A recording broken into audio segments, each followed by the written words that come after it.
Júlia, por favor, encerre lindamente aí nosso trend de hoje. Bom dia, gente. Tudo bem? Adorei as discussões, estou acalorada. Bom, para o Trends de hoje, realmente consigo trazer perspectivas positivas, né? Minha proposta hoje é trazer o fim das políticas da diversidade e inclusão dentro das grandes empresas e como esse colonialismo digital, que é um grande tema de hoje, né, para nós aqui, ele levanta essas questões éticas e políticas, né, sobre soberania de dados, justiça social e o papel das tecnologias na perpetuação das desigualdades históricas que nós já conhecemos, né? Então, claro que eu vou falar sobre o momento preocupante que estamos vivendo, né? Um momento que não é vergonhoso para uma empresa, no caso, uma grande empresa, excluir de um dia para o outro as suas políticas de diversidade através de um vídeo mais ou menos bom no Instagram.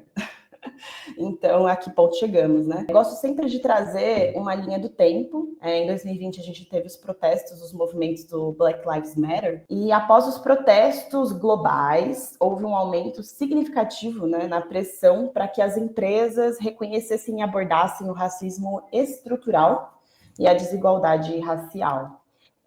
Isso inclui não apenas as declarações públicas, aqueles textões de Instagram, né? Nem também aquelas cartas de compromissos internos e externos, mas práticas mais inclusivas. Então, muitas corporações se comprometeram a criar e expandir departamentos de diversidade e inclusão, contratar líderes negros, implementar treinamentos antirracistas. E grandes empresas de tecnologia, como Google, Meta, Amazon, prometeram investir milhões em iniciativas voltadas para a equidade racial. Isso lá em 2020. Corta para 2025, Google, Meta, Amazon, todas elas, com seus programas de diversidade excluídos. Com um discurso muito preocupante, que é um discurso de que todos continuam preocupados com a diversidade. A diferença é que vai mudar a maneira de se fazer, que não se sabe como ainda, mas que vai mudar a maneira de se fazer. Com o discurso de que todos somos iguais e que, de alguma maneira ou de outra, com a boa vontade do mundo, a gente vai conseguir combater as desigualdades históricas, né? A gente está vendo também, né, esse regresso das nossas políticas de diversidade e inclusão, mas não só. A própria MicroStrategy, ela cancelou seus programas de responsabilidade climática, né? Então, a gente está vivendo uma série de retrocessos. Eu li várias análises que podem justificar os motivos desse retrocesso, mas a gente também não pode acreditar que essas empresas elas tenham tido, de fato, um verdadeiro compromisso com o combate à desinformação e ao desrespeito, já que elas ganham direito com esse dinheiro com conteúdos extremistas que causam esses sentimentos fortes e engajam, né, esses usuários a compartilhar fake news, a compartilhar uma série de informações que constroem narrativas extremamente problemáticas. Falando, né, agora de maneira mais específica, após o posicionamento da Meta, no dia seguinte, o Facebook, a gente tem aqueles temas no Messenger, né? Então, você pode colocar temas no seu Messenger. E a gente tinha temas que foram, inclusive, criados no mês do orgulho LGBT, há alguns anos atrás, que logo no dia seguinte já foram alterados. Então, o tema da comunidade trans, que antes você poderia colocar as cores da bandeira trans, né, ele passou a se chamar tema algodão doce, né? O próprio tema do orgulho LGBT, que tinha as cores da bandeira LGBTQIA+, né, passou a se chamar tema arco-íris, né? Então, a gente consegue ver aí um apagamento, né, de toda uma construção histórica dos movimentos sociais que de um dia para o outro foi tirada, né? Ainda falando da Meta e do fim das políticas de checagem de informação, houve mudanças nos termos de uso que são extremamente preocupantes, né? Então, a gente vai ter aí a permissão de conteúdos LGBTfóbicos, fundamentados em discursos religiosos. Então, se está em nome de Deus, está tudo bem, né? Permissão de publicações que associem a comunidade LGBT a doenças mentais, que é um tema que já estava resolvido, né? A gente já sabe que não pode relacionar a comunidade LGBT com doenças mentais, e agora esses tipos de publicação, eles serão permitidos, né?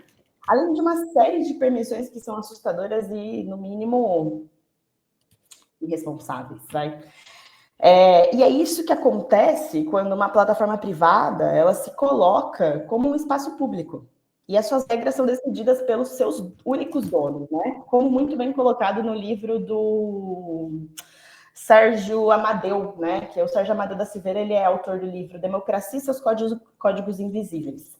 E nesse livro ele vai trazer uma fina pesquisa de como os algoritmos estão moldando comportamentos e escolhas políticas. Tema este diretamente relacionado com o que eu trouxe no último Trends do ano sobre racismo algorítmico. A nossa AGU, né, a Advocacia Geral da União, notificou a Meta e na segunda ou na terça-feira a Meta se posicionou, né, falando em relação a essa notificação extrajudicial, falando que, por hora, no Brasil, as políticas de checagem serão mantidas, mas que as outras políticas de conduta da plataforma já estão alteradas, né?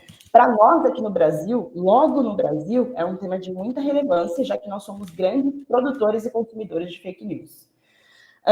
O discurso de quem não concorda, existe esse discurso, né? No X, a gente vai ver muito isso.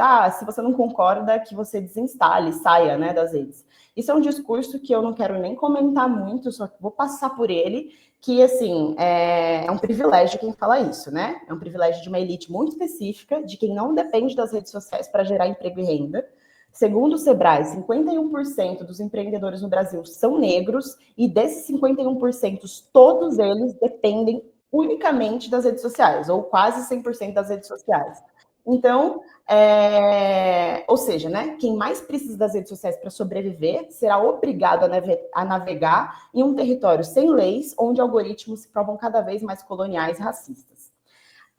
Para finalizar, eu gostaria de trazer aqui, segundo a Nina Silva, que ela é fundadora do Alafia Lab, maravilhosa, no artigo dela dessa última semana, ela trouxe sobre esse momento que estamos vivendo, e eu vou ler um breve trecho do artigo dela, em que ela fala o seguinte.